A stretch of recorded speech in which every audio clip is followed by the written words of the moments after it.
أني ناشطة مار محمد، اختطفت 8/11/2019 السنة اللي راحت.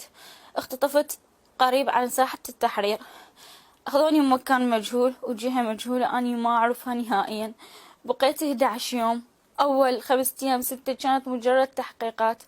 بعدها صاروا يطلبون مني أشياء أنا ما أقدر أسويها، من ضمنهم الفيديو اللي انتشر هو كان تحت تهديد السلاح، والفيديو طويل. مو بس ما تكلمت بس عن عبد الله النائب الشيخ عبد الله، بعد اكو هواي نواب اني تكلمت عنهم، اجبروني انه اتكلم عنهم، وهواي شخصيات اني اصلا حتى ما اعرفهم، حتى النائب حجي او الشيخ عبد الله اني ما اعرفه شخصيا، لا من قريب ولا من بعيد نهائيا. وحدث العاقل بما عقل. هل من الممكن اني أخرج بهاي الكلمات البذيئة والرديئة وأتكلم عن شخصيات وعن نواب؟ يعني هل معقولة؟ لا، يعني ويا شخصيات يعني ممكن يعني تتوقعون أني أتكلم عنها وأني ما أعرفهم أساسا، حتى النائب الشيخ عبد الله أني ما أعرفه، وبعد أكو شخصيات هم تكلمت عنهم، الفيديو اللي مطلعيه مو طويل.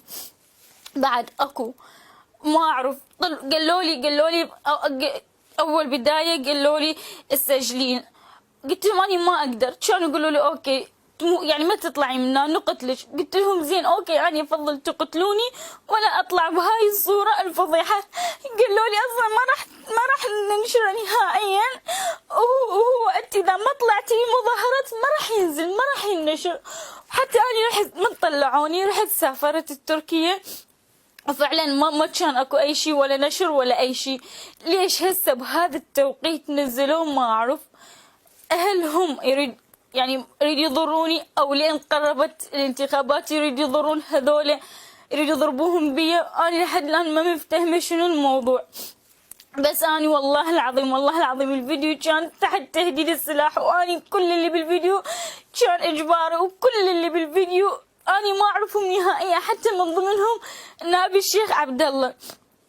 الفيديو استمر لمدة 4 أيام، هم يعيدون بي ويلقنون بي لحد ما أظهر بالصورة الطبيعية.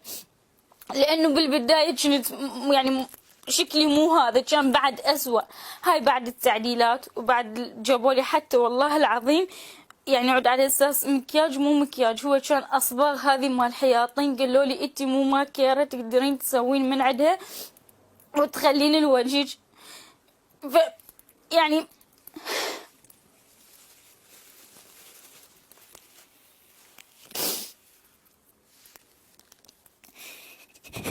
فيهم الجهاد.